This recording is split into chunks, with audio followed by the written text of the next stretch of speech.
Hi there folks, let's get on with a brand new episode of CNB Bazaar Buzz. We have lots packed into the show as always, and here's a look at what is coming up on today's program.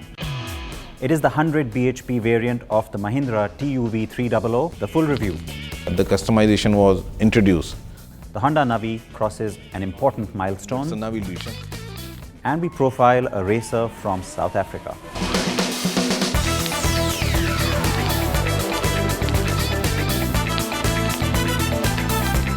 So as always, a lot packed into this half hour. Now, the Honda Navi is what I'm standing with here as well, and I will let you in on just what's special about the milestone that I referred to in a short while from now, where we'll also be joined by top management here at HMSI. We are coming to you this week from HMSI's brand new headquarters in Gurgaon, just outside of Delhi.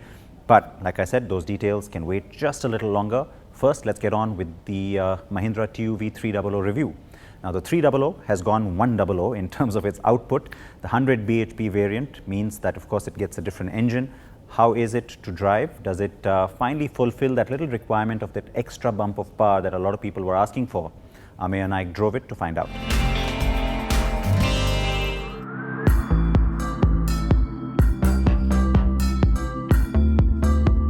Mahindra launched the TUV300 in September last year, and while in the first month itself it managed to sell more than 4,000 units of the car, April 2016 saw a stark drop in sales and the numbers touched just about 2,000 units. Clearly the company needed a plan, and well, here it is.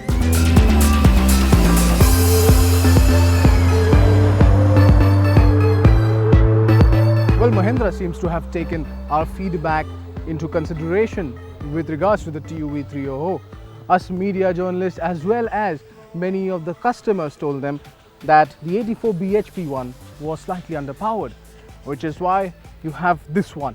Now this is the 100 bhp version, the same engine as you have on the newer Sport, but it's on the TUV, which makes a lot of difference because there is 16 bhp more on offer.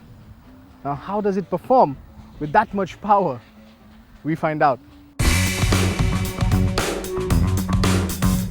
Yes, it's a powerful version of the TUV300 and gets a bump of 16 bhp, taking the total output to 100 bhp. There are no cosmetic changes to the car apart from the mHawk100 badge on the side.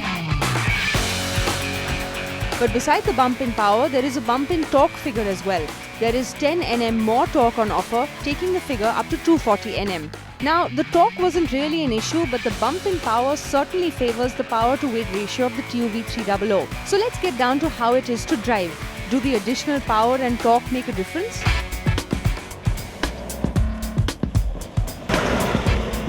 Now, as we told you earlier, this one gets 100 bhp on offer.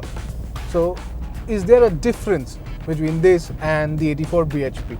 Well, not really. You don't feel it in the earlier revs because the torque is available at 1400 RPM, which is similar to the earlier one. But the difference comes out when you start overtaking, or if you start driving higher at around 3200 plus RPMs. It's when it's evident that there's a lot of power on offer, and that's when that 100 bhp makes a lot of sense. But it's not available in the T4 and the T6 variants. It's only available in the T8. So yes, the one with the AMT also comes with 100 brake horsepower. And that's what we really want to drive. And we'll soon get our hands on it, for sure.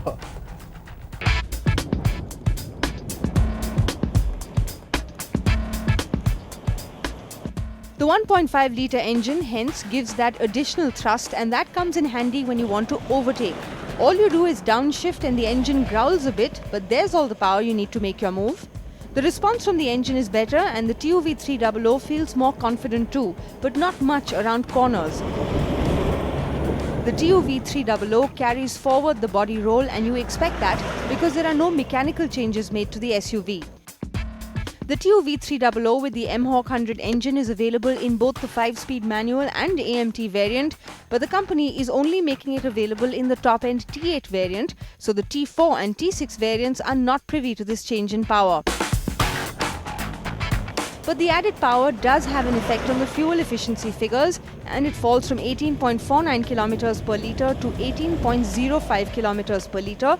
And though it might not seem too significant, it is an expected drop. There are a few changes on the inside, though those are restricted to the rear seats, as the length of the cushion has been increased, as also under-thigh support, which is better compared to the 84 bhp version. The rest of the features on the inside remain the same. The 100 HP TUV300 comes priced at 8,98,000 rupees for the manual variant and 9,72,000 rupees for the AMT, and so it does come at a premium price. But with these changes, Mahindra is making a true effort to tell the customers out there that it is listening to them and working to make its cars better.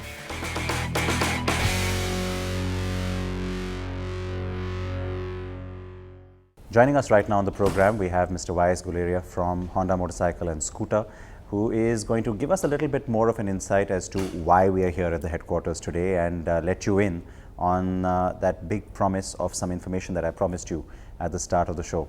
Thank you for joining us.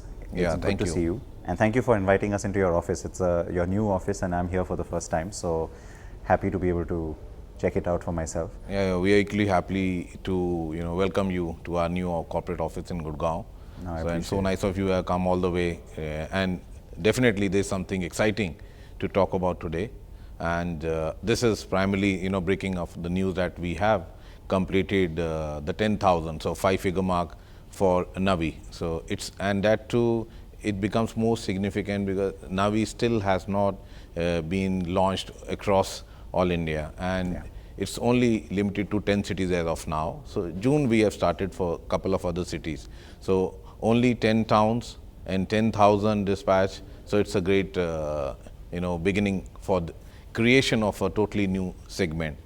And the acceptance and the overwhelming response which we are getting from the urban youth, and which are supposed to be the trendsetters also, it gives us a sort of reassurance that we have already moved on to the next step of creating an entirely new segment of two-wheelers in the country.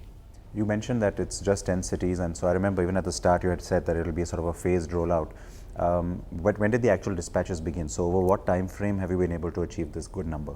So in fact, the end of March is the time when we started, and it was only a notional number because we were not fully ready at that point of time. But yes, there were a couple of numbers we did. So in a way, we started off in April. So within 2 months, I would say we have achieved this number. And one, the very interesting part which we observed in only this 2 months of journey was the great acceptance of customization. So probably you have heard in our earlier interactions Honda talking about back orders, but I don't think so we have ever talked on back orders of customized kits. So already more than 20,000 kits we are yet to dispatch. So that's the kind of response. And since the youth is also a little restless, and some of them, this restlessness in fact led to a very new ideation or innovation from their own side. They have done the customization, whatever they could get their hands on, or they could grab something in the local market, and they have done a lot of uniqueness in their own Navi. So that's also a very good thing to see that the customization is catching up fast, and they are very keen to make their Navi totally unique than other Navis on the road. So that's very interesting. What you're offering. I mean, yes, they're doing even more than that. So that leads me to two very obvious questions. One, were you surprised by the number of bookings that you received which had customization as an option? Did it exceed your initial estimate? And two, are you already thinking of adding on more to the customization portfolio?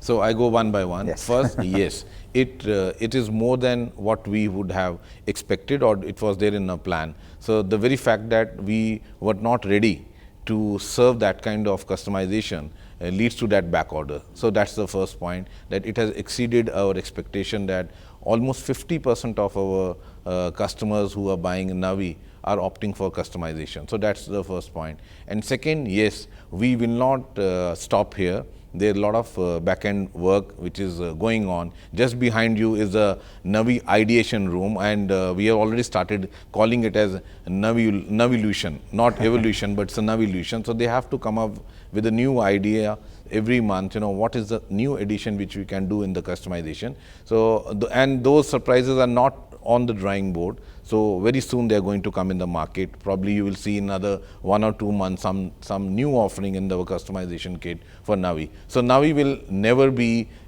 like this every month. So every month or every 2 months there will be something unique which we are going to offer to the customers. So now you can look forward to something interesting coming from Honda when it comes to the HMSI Navi portfolio, especially closer to the festive season. You heard that first right here on Bazaar Buzz. Let's take a very short break. We come back with lots more. Stay tuned.